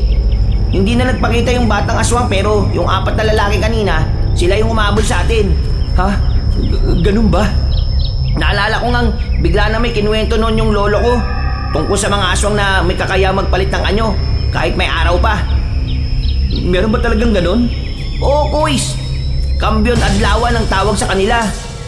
Ang pangalan nito ay hango umano sa salitang kambyo o palit at araw. Tumutukoy yun sa kakayahan nilang makapagpalit bilang aswang kahit may sikat pa ang araw. Parang ganun yung batang si Gaza. Pero yung mga kalalakihan, hindi naman sila nagpalit ng anyong aswang kanina eh. Kung ganun, kailangan na nating umalis dito habang papalubog pa lang ang araw. Aabot pa ba tayo, kuis? Hindi ko alam. Hindi ba't ikaw ang taga rito? Pasensya na. Kinakabahan lang ako talaga eh. Hindi ko alam kung anong gagawin natin. Nangako pa naman ako kay Kuya Juan na hindi ko kayo pababayaan. Pero ito tayo ngayon, nalalagay sa alanganin. Ikaw na nga ang nagsabi kanina, di ba? Na wala nang oras pa para magsisiyan tayo. Magmadali na kayo. At aalis na tayo. Dahil kung magtatagal pa tayo dito, posibleng hindi lang ang lalaking yun ang humabol sa atin, kundi ang mga taga-Bayo na mismo. Ilang beses na ipinakita ni Diwa sa pangitain kong lugar na yun. Kaya kung tutusin ako talaga ang may sala eh. Pero wala nang panahon para magturuan tayo kung sino may sala. Kaya tara na! Nang okay na ang lahat, dala ang mga ginawa nilang sandata gamit ang bato at mga sanga sa kakahuyan, magkakasabay na nga silang umalis sa lugar na yun. Mga ilang metro pa lang ang layo nila Dalmia, Zian at Andred mula sa pinagtaguang kuweba, ay sumalubong agad sa kanila ang mabigat na katahimikan ng kagubatan.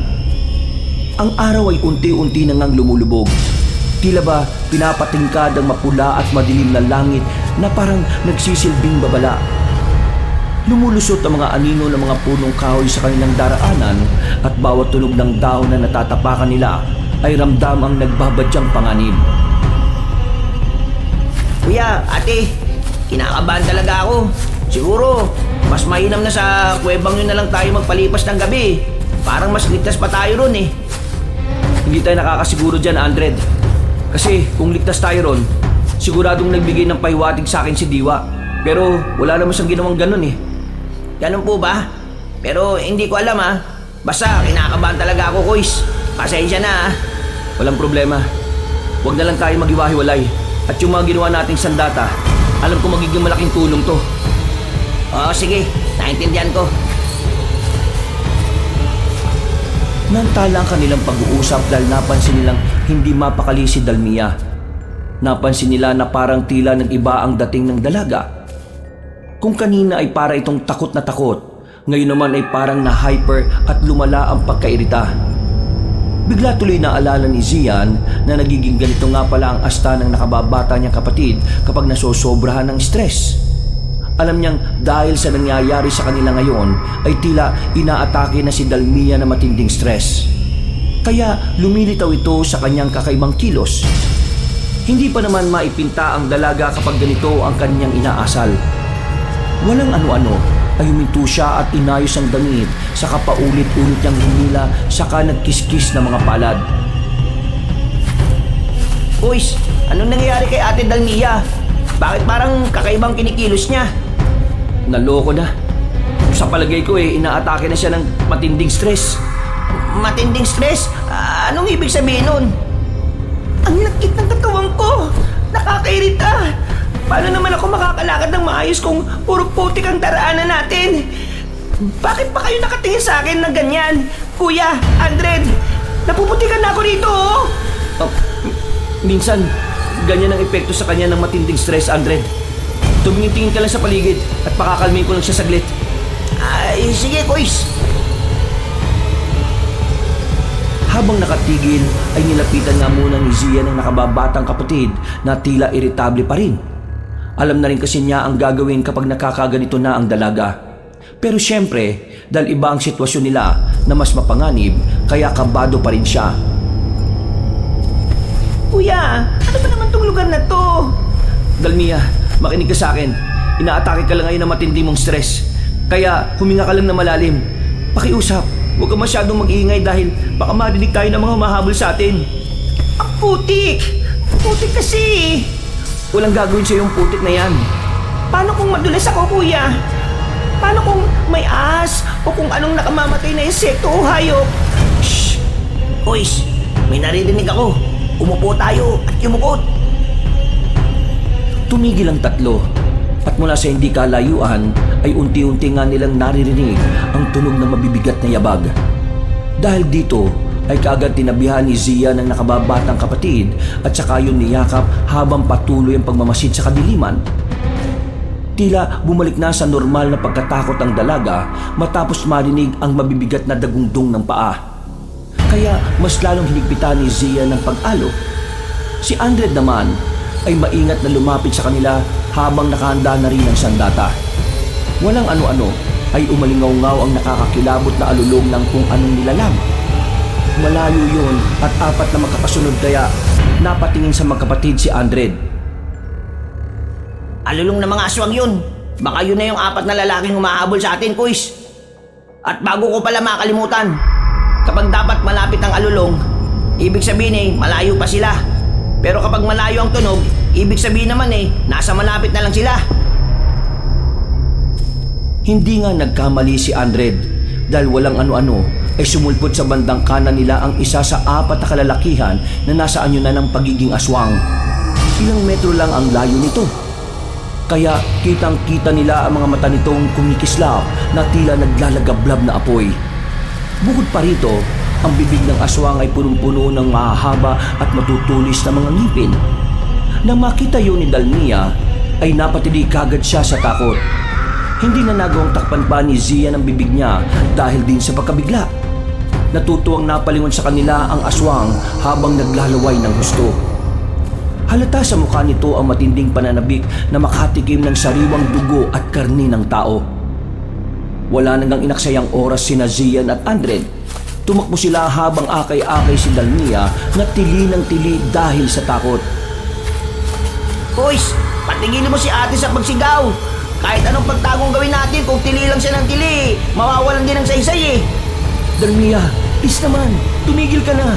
Tumakbo na lang tayo, pakiusap.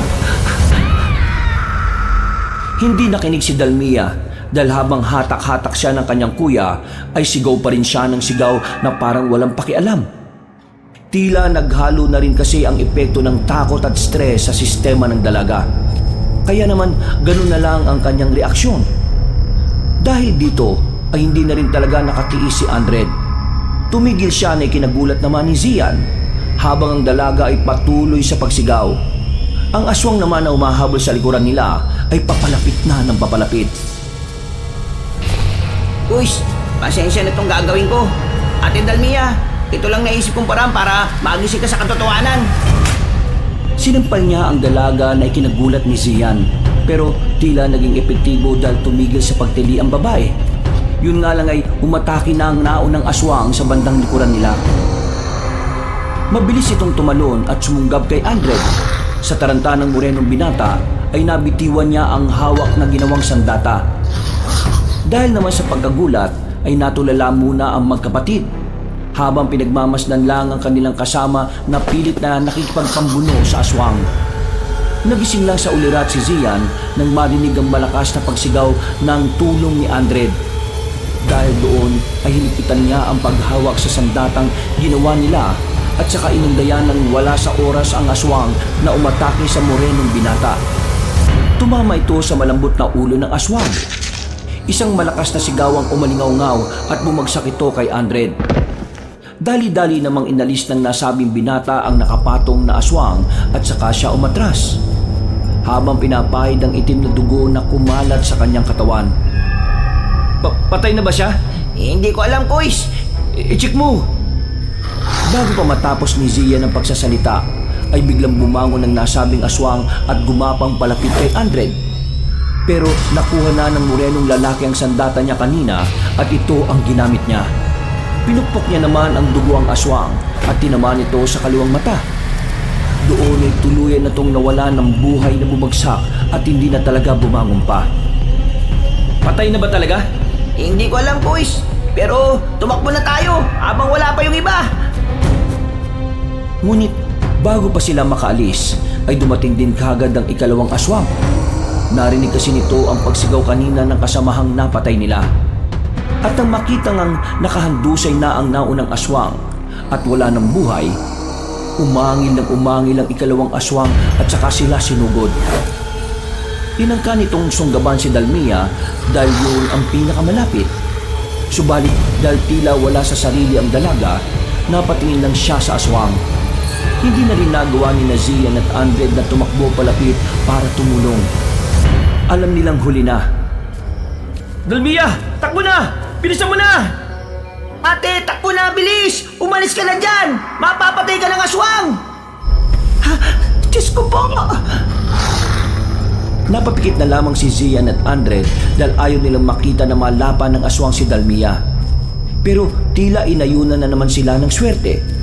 Sa pag-iwas-iwas ng dalaga ay nadulas siya sa putik at aksidenteng natapakan ng isang malaking bato. gumulong-gulong ang dalaga papunta sa kinaroroonan ng dalawang lalaki. Habang ang batong natapakan niya ay tumalsik at tumama sa mismong nakangangang aswang. Pumasok yun sa bibig ng halimaw, kaya natigilan ito dahil tila nahirinan sa nangyari. At habang pinipilit na iluwa ang bato, ay hindi na rin ito napansin ang kanyang sitwasyon. Nang mapatapak sa putikan, ay saka rin ito dumaus-us palapit kina Zian at Andred. Nang makita yun ng dalawang binata, ay wala na silang inaksayang oras. Pinag-ahampas kagad nila ang nasabing aswang. Hindi na nila ito hinayaang makapalagpa. Sinunod-sunod nila hanggang sa mapatay nito ng tuluyan. Pero ang totoong naging sanhi ng kamatayan nito ay dahil sa batong bumara sa lalamunan. Nang makita at maamoy ni Dalmi ang dugo ng aswang, ay napatras siya at nagsimula na namang mataranta. Gusto ko na umuwi, kuya. Ayaw ko na rito. Pakiusap naman, ikalma mo ang sarili mo. Alam ko matapang ka. At alam ko rin mahirap ang sitwasyon natin ngayon, pero huwag kang magpalamon sa stress na yan. Nahihirapan ako huminga, kuya. Huminga ka lang na malalim hanggang sa bumalik sa normal ang pakiramdam mo. Paglabanan mo ang matinding takot at stress sa utak mo. Nandito lang kami ni Andred at hindi ka namin pababayaan. Boys, nandito na rin yung dalawa pang aswang. Anong gagawin natin? Tumakbo na tayo. Siguradong hindi natin sila kakayanin, lalo na sa kalagayan ni Dalmia. Pero boys, napatay na natin yung naunang dalawa eh. Siguradong nasa panig natin ang swerte ngayon. Nakita mo naman yung nangyari kanina, di ba? Hindi swerte ang nasa panig natin. Ang Diyos mismo ang nasa panig natin. Pero huwag na tayong lumaban. Tumakbo na tayo. Pag-angil ng dalawang aswang na dumating matapos makitang namatay na ang dalawa nilang kasama. Umuwal ang mga yon at mabilis na tumalon patungo sa kanila. Dahil dito ay sinunod na nga ni Andred ang payo ng nakatatanda. Tumakbo na nga kaagad silang tatlo, pero hindi sila hinayaan ng dalawang halimaw na makalayo. Umatake ng sabay ang mga aswang at sa pamamagitan ng matinding determinasyon ay nakahanap sina Dalmia, Zian at Andred ng tamang tiyempo. Mula sa isang maliit na siwang sa pagitan ng dalawang puno ay mabilis silang dumaan dito. Sumunod ng dalawang halimaw pero dahil sa laki ng katawan nila kaya hindi sila umubra. Para bang natanga ang mga aswang. Pero hindi na nila ito pinansin pa. Nagtuloy-tuloy na nga ang tatlo sa pagtakas. Kuya, ate, bilisan ninyo at huwag na tayong lilingon sa likuran. Nagpatuloy nga silang tatlo hanggang sa makarating sila sa mabatong bangin. Nagpasya ang tatlo na tumalon sa mababang bahagi na puno ng mga damo at tinik. Hindi na sila nag-isip pa kung ano ang mababagsakan. Mas mahalaga sa kanila na matakasan ng mga walang awang aswang. At talagang panik sa kanila ang Diyos dahil lumagpak sila sa tubig. Meron pala kasing maliit na ilog sa banda roon. Hindi lang nila narinig ang agos dahil nakafocus silang lahat sa aswang. Uys, nakaligtas tayo! Natakasan natin ang mga aswang! Oo nga, natakasan natin sila. Gusto ko nang umuwi. Mahabol pa nila tayo. Huwag kayo magkalala, boys, ate. Dahil hindi naman na nakakatawid ang mga aswang sa kabilang parte ng tubig. Siguradong malayo pang makikita nilang lupa at sa mga oras na yon, posibleng nakalayo na tayo. Dahil sa sinabing yun ng binatang Moreno, ay tila nakahinga ng maluwag ang magkapatid. Pero hindi pa rin sila ligtas dahil nasa parte pa rin sila ng baryo ng mga aswang. Samantala, mula naman sa taas at dahil na rin sa paglitaw ng buwan, ay nakita nila ang dalawang aswang na galit na galit. Pagkalaon ay umatungal ang mga yon habang hindi makababa ng mabilis. Nakahanap na nga ng pagkakataon sina Dalmia, Zian at Andred upang magtago sa masukal na bahagi ng gubat. At sa kabutihang palad ay meron silang nakitang puno ng dakdak. Namangha pa nga sina Zian at Andred dahil sa namumukadkadang mapupulang mga bulaklak ng nasabing puno at talaga namang napakayabong nito. Nang humangin ay nalaglag ang ibang maliliit na bulaklak, kaya humalimuyak din ang amoy nito. Subalit nang makita ito ni Dalmia ay nangilabot siya at nakaisip ng hindi maganda. Dala na rin kasi ito na matinding takot at stress kaya siya tila nag-iiba-iba ng mood. Huwag tayong lumapit dyan. Baka may mga engkantong nakatira dyan. Ganito yung napapanood ko sa mga horror movies eh. Kapag may nakitang puno na namumukadkad sa gitna ng gubat, Ibig sabihin, merong engkanto ang mga laman lupa. Umalis na tayo rito. Hindi totoo yung sinasabi mo, ate. Anong hindi? Nakikita mo naman na parang maiwagang puno na yan, di ba? Kukontra ka na naman. Alam mo, Andret, pinagbigyan ko na yung ginawa mong pagsampal sa akin kanina. Pero ngayon, hindi ko na pagbibigyan yung pagiging ewan mo. Kasabihan patuloy ako ng ewan. Andred, pagpasensya mo ng kapatid ko ah. Pero ano nga bang meron sa puno na yan? Parang may punto rin naman si Dalmia eh. Baka nga mahiwaga at may engkanto dyan. Walang engkanto dyan, Kuis. Maniwala sana kayo sa akin ni Ate Dalmia. Ang totoo niyan, ang tawag sa punong yan dap-dap. O mas kilala sa inyo sa Tagalog na coral tree. Bibihira na makakita niya sa kakahuya katulad nito. Pero ang natatandaan kong kwento tungkol dyan, iniiwasan ng puno na yan ng mga aswang at ng iba pang masasamang elemento. Bukod kasi sa kulay pulang bulaklak na pantaboy sa masasamang elemento, ang bulaklak kasi niyan parang palaso o sisidlang apoy na kung saan ayaw na ayaw ng aswang. Ang ibig mo sabihin, kapag nasa silong tayo niyan ligtas tayo? Ganun na nga, Kuis. Nakakasiguro ako doon. Kasi nung buhay pa yung lolo putol ko, paulit-ulit niyang kinukwento nun yun. Ang sabi pa nga niya, noon daw ginagamit ang bulaklak niyan bilang panggamot sa lagnat at sakit ng katawan. Naniniwala ako sa sinasabi mo. Kaya dito na muna tayo magpalipas ng gabi. Pagsikat ng araw, saka tayo lalarga. Total, wala na rin naman tayo magagawa dahil hindi na tayo makakapunta sa kasal ni Juan Sigurado sa mga oras din na to posibleng pinaghahanap na nila tayo. Maghintay na lang tayo ng tulong. Ayoko na magstay dito, kuya. Hindi ako komportable. Gusto ko nang umuwi. Pakiusap umuwi na tayo. Dalmia, please naman, makinig ka. Kapag pinilit mong umuwi, baka hindi na talaga tayo makauwi pa. Nagigets mo ba yung sinasabi ko? Basta gusto ko nang umuwi ngayon, kuya. Ayaw ko nang bumalik sa lugar na to.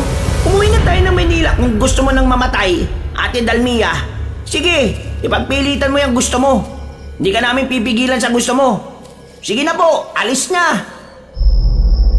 Dahil sa sinabing yun ni Andred, ay biglang natamimi ang dalaga. Pagkalaon ay para yung bata nang umuso at saka umiyak ng umiyak.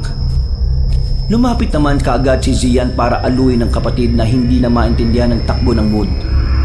Mabuti na lang din ay napakalma niya ang dalaga hanggang sa makatulog lang ito sa bisig niya. Maya-maya pa ay isinandal na lang niya sa gilid ng punong dapdap si Dalmia. Pagkatapos ay lumapit naman si Andred na tila nakokonsensya sa mga nasabi kanina.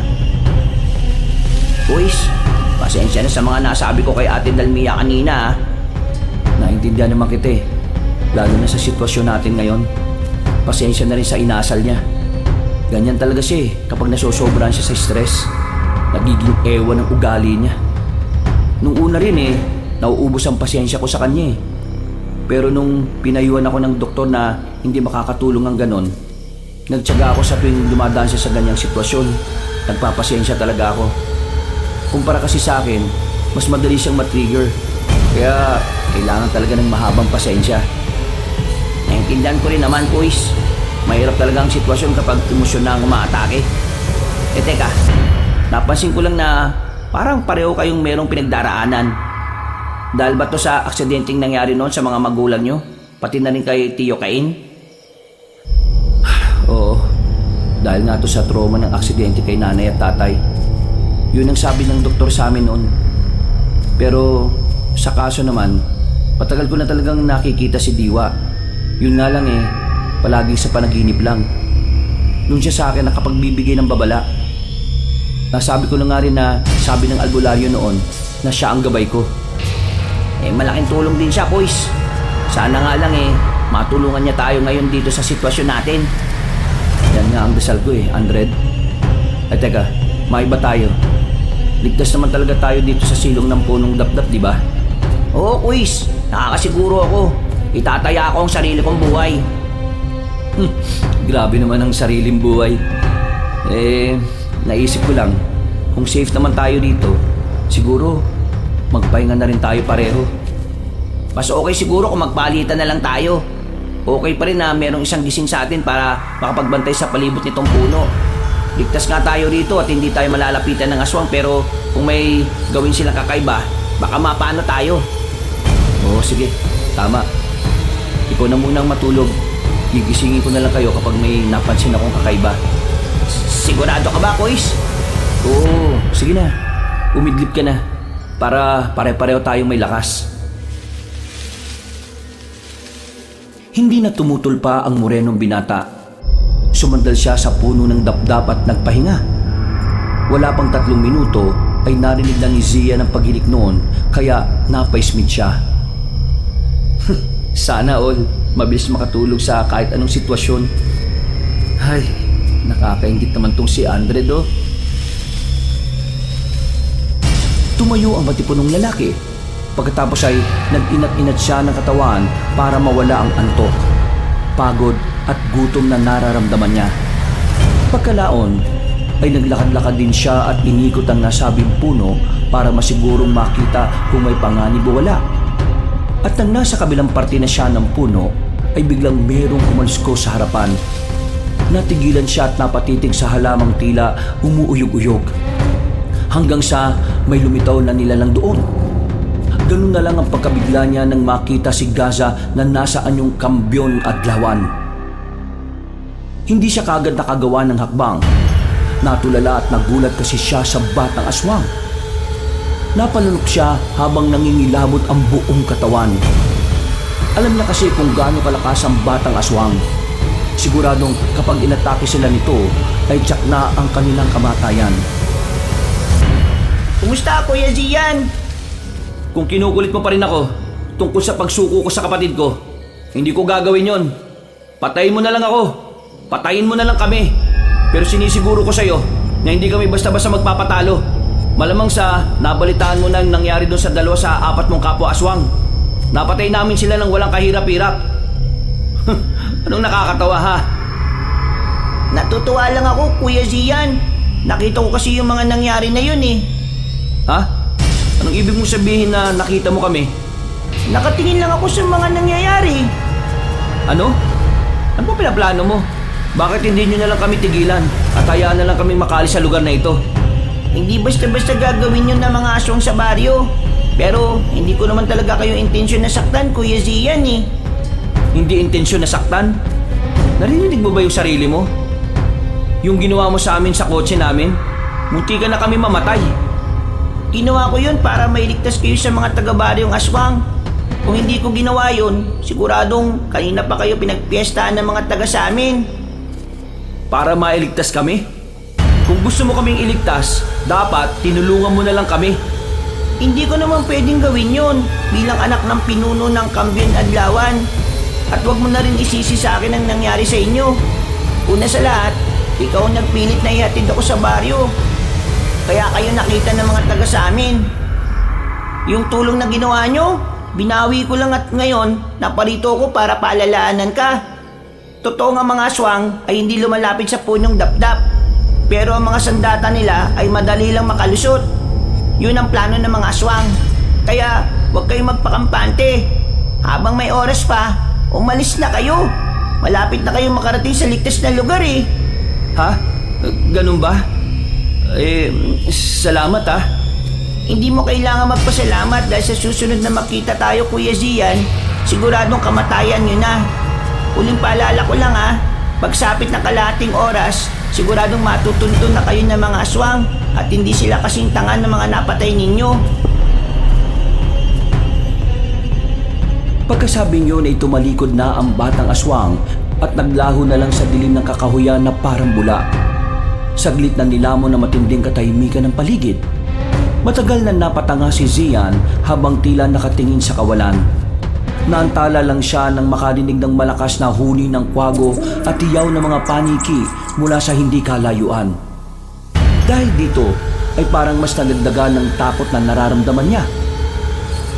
Kailangan ko na silang gisingin. Kailangan na namin umalis sa lugar na ito. Dali-dali niyang nilapitan ang nahihimbing na tulog na si Andred at ang nasabing binata ang una niyang ginising. Anak ng teteng! Andred, kailangan na natin magmadali. Bakit, Kuis? May mga nagpakita na bang aswang? Mamaya ako ni papaliwanag, pero kailangan na natin makalis sa lugar na ito sa lalong madaling panahon. Pero mas ligtas tayo dito, Kuis. Di ba pinalawanan ko na naman na kanina? Hindi ka pa rin ba naniniwala? Naniniwala ako, pero nagpakita sa akin kanina si Gaza at nasaan yung aswang siya. Mamaya ako nipapaliwanag kapag nakaalis na tayo rito. Wala nang oras dahil kalahating oras na lang. Parating na rin ng mga aswang. Dahil sa mga sinabi niyang yon, ay wala na silang inaksayang oras. Naisipan na nga rin muna ni Zian na huwag nang gisingin ang nakababatang kapatid.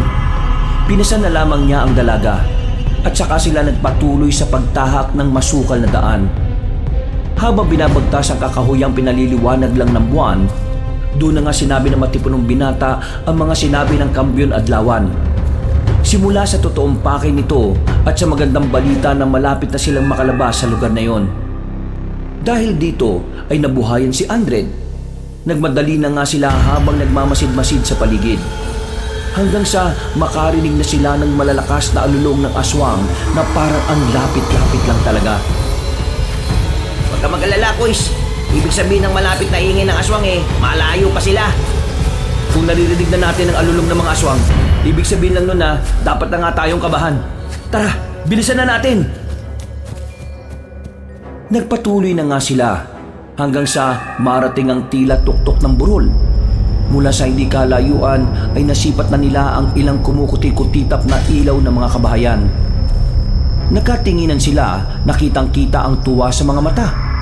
Pero napawi kagad ang mga ngiting yon nang marinig ulit nila ang ungol at alulong ng mga aswang. Kumpara kanina ay medyo hindi nakalakasan ng tunog kaya nag-alala sila. Malapit na sila! Oo nga, Kuis. Bilisan na natin! Sabay silang natigilan at napatingin nila matapos makita ang ilang ibon na nagliliparan palayo. At sinundan yun ng muling pag-alulong ng mga aswang na mas malayo na talaga akong pakikinggan.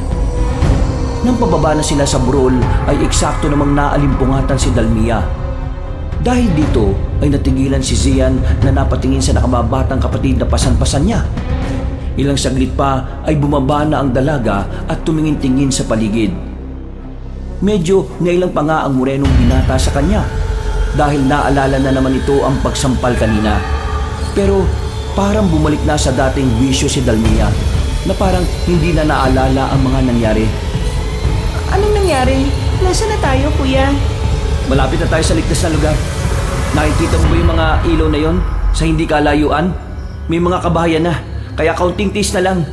Talaga? Diyos ko, salamat naman. Kaya tara na, habang malayo pa ang mga aswang.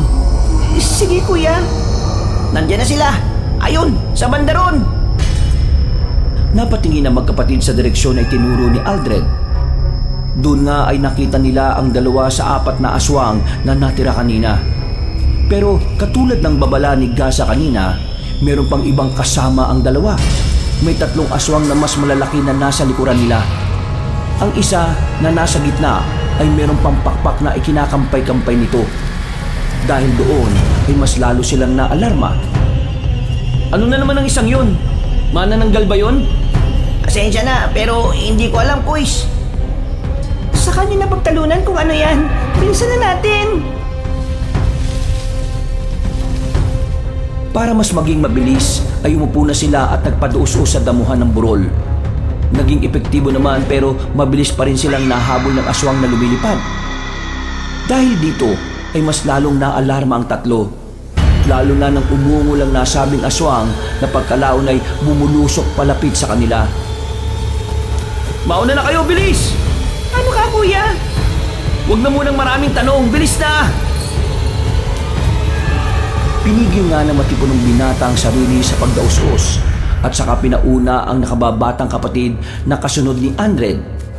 Tumingala siya at pinagmasdan ng aswang na pabulusok. Hinigpitan niya ang hawak sa sandatang gamit nila at pagkatapos sakato iwinasiwas ng iwinasiwas. Dahil dito ay natigilan ng lumilipad na aswang. Para tong napapreno sa himpapawid habang umaangil. Galit tong hinarap si Zian, nakitang-kita sa mga mata ang takot. Pero pinipilit ang sarili na nagtatapang-tapangan. Maya-maya pa ay napabaling na si Zian sa itaas. Doon ay nakita niya ang iba pang aswang na pababa na rin. Dahil dito ay napadaus-us na rin ulit siya. Nagpatuloy naman ang lumilipad na aswang sa pagsunod sa kanila. Nagulat na lang ang matipunong binata dahil nakakita na siya ng mga nagliliparang bato. Napatakip tuloy siya ng ulo para maproteksyonan ito laban sa mga pagbagsak ng bato. Pagtingin niya uli sa ibaba ng burol, nakita niya si Andred na siya palang bumabato sa mga aswang. Galit na galit tuloy ang mga halimaw at kitang-kita na gustong-gusto nilang makanti ang morenong binata. Nang nasa ibaba na rin si Zian, ay tumakbo na sila ng sabay-sabay. Bakit niyo ba ako inintay? Di ba sinabi ko naman sa inyo na mauna na kayo? Si Ate Dalmia po ang nangungulit eh. Sabi niya, wag daw kaming aalis hanggat wala ka. Boys, teka, nasaan na yun? Anak ng teteng oh.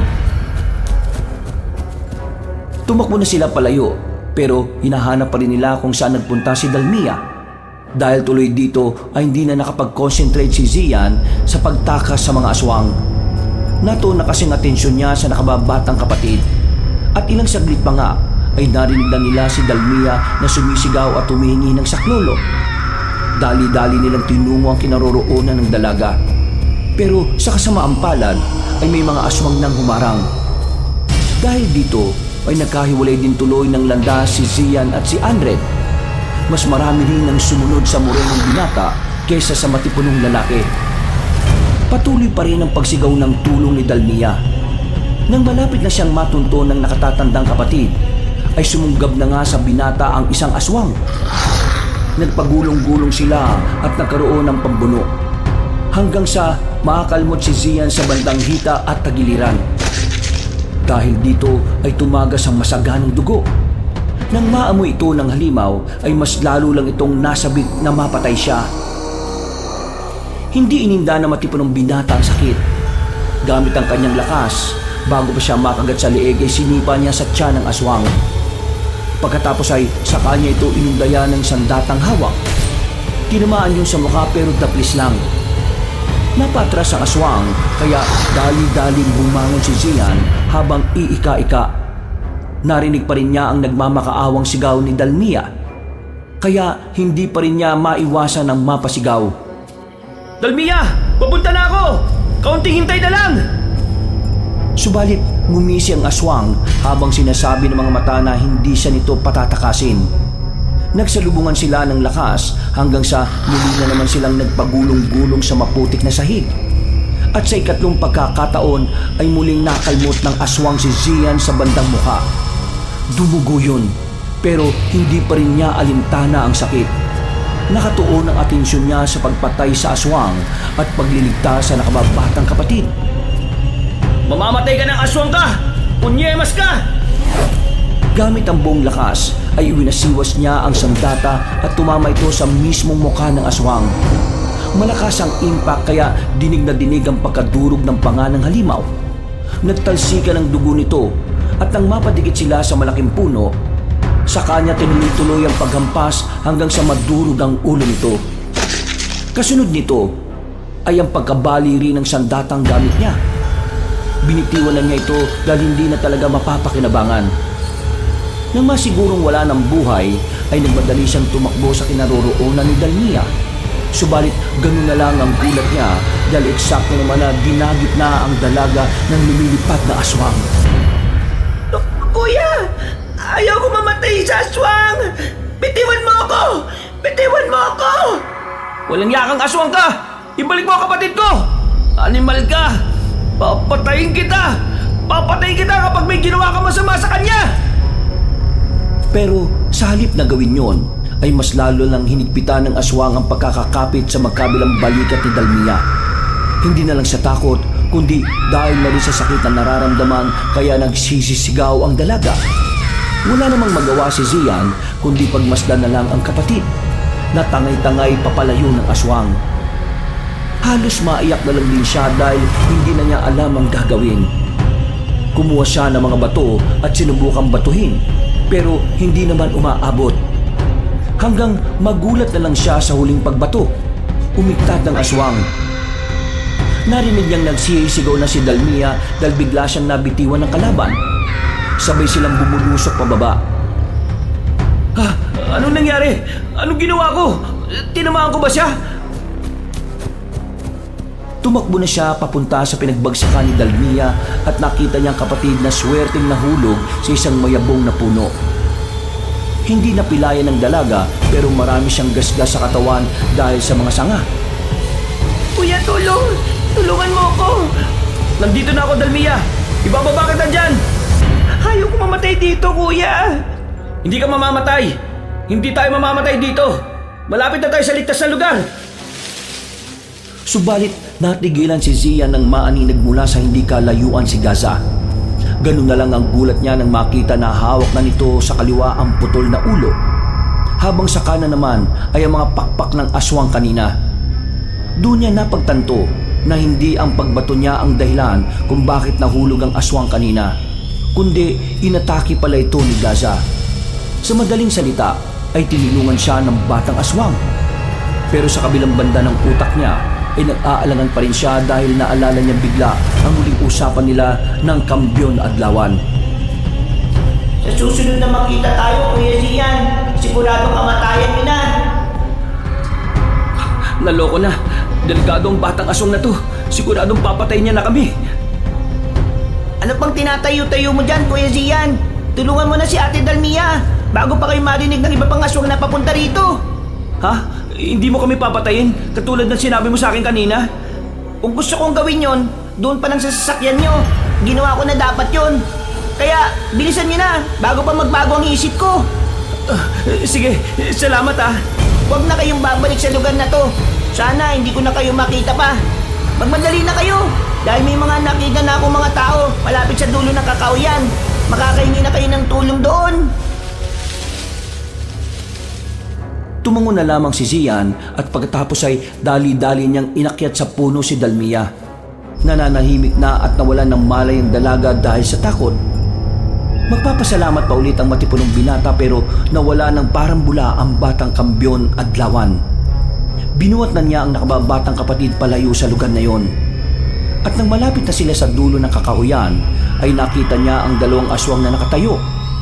Galit na galit ang mga yon habang nakatingin sa kanya. Huminto siya at saglit na inilapag si Dalmia para harapin ang mga yon. Pero napakunot din siya ng noo dahil napansin niyang duguan na ang mga aswang. Ilang saglit pa nga ay nakarinig na siya ng magkakasunod na putok ng baril. Kasabay nito ay ang pag-alingaw-ngaw ng nakakakilabot na tono ng boses ng mga aswang. Bago dugo ang humandusay sa lupa. At pagkatapos, sunod-sunod na ilaw ng flashlight ang sumalubong kay Zian. Napatakip siya ng muka dahil sa pagkasilaw. At nang marinig niya ang mga pamilyar na boses, ay doon na siya nakahinga ng maluwag. Tama nga kasi ang sinabi ni Gaza kanina na may mga tao nang magliligtas sa kanila. Dahil dito ay nilapitan niya ang kapatid at niyakap ng mahigpit habang napapayak ng gusto. Dalmia, ligtas na tayo! Ligtas na tayo! Push! Ate! Salamat sa Diyos, ligtas kayo! Salamat sa Diyos at ligtas ka rin, Andred! Akala ko nga mamamatay na rin ako eh. Nakikita ko na yung liwanag kanina. Munti ka na ako sumama pero mga flashlight lang pala yun. Akala ko langit eh. Hindi ka naman sa langit mapupunta, loko-loko! Sa bagay, may punto ka rin dyan. Oh, tara na. Tutulungan ko kayo. May good news din ako. Papunta na rito sila Kuya Juan at si Chang Ami. Pati yung iba pa sa bahay. Ligtas na talaga tayo, kuya. Salamat talaga sa Diyos. Salamat talaga sa Panginoon. Eksakto na nagising na si Dalmia at umiiyak itong yumakap kay Zian. Ipinaliwanag naman kaagad na matipunong binata na ligtas na nga sila kaya mas lalong napahagulgol ng iyak ang dalaga. Nagtungo na nga sila sa mga tao at pagkatapos ay sumakay sila ng patrol na nagpunta sa police station. Sinabi nga nilang tatlo ang mga nangyari. Kaya umaksyon kaagad ang mga kinauukulan pagsikat ng araw. Marami na rin kasing nagsasabi patungkol sa iniiwasang baryo na yon. Kaya dali-daling ginalugad ang lugar. Subalit sa kasamaang palad ay wala na roon ang mga aswang. Sira-sira na rin ang mga kabahayan. Kaya sinunog na lang ang mga ito. Hindi man nakadalo ng kasal ang magkapatid, malaki pa rin ang pasasalamat nila dahil nakaligtas sila sa kamatayan. Naunawaan naman din ni Juan ang tungkol dito. at nagpapasalamat siya dahil buhay ang mga pinsan niya. Nagtagal pa nga ng 1 linggo sa probinsya sina Dalmia at Zian. Nasulit din naman nila ang pag-i-stay doon kahit na puno ng trauma ang dalaga.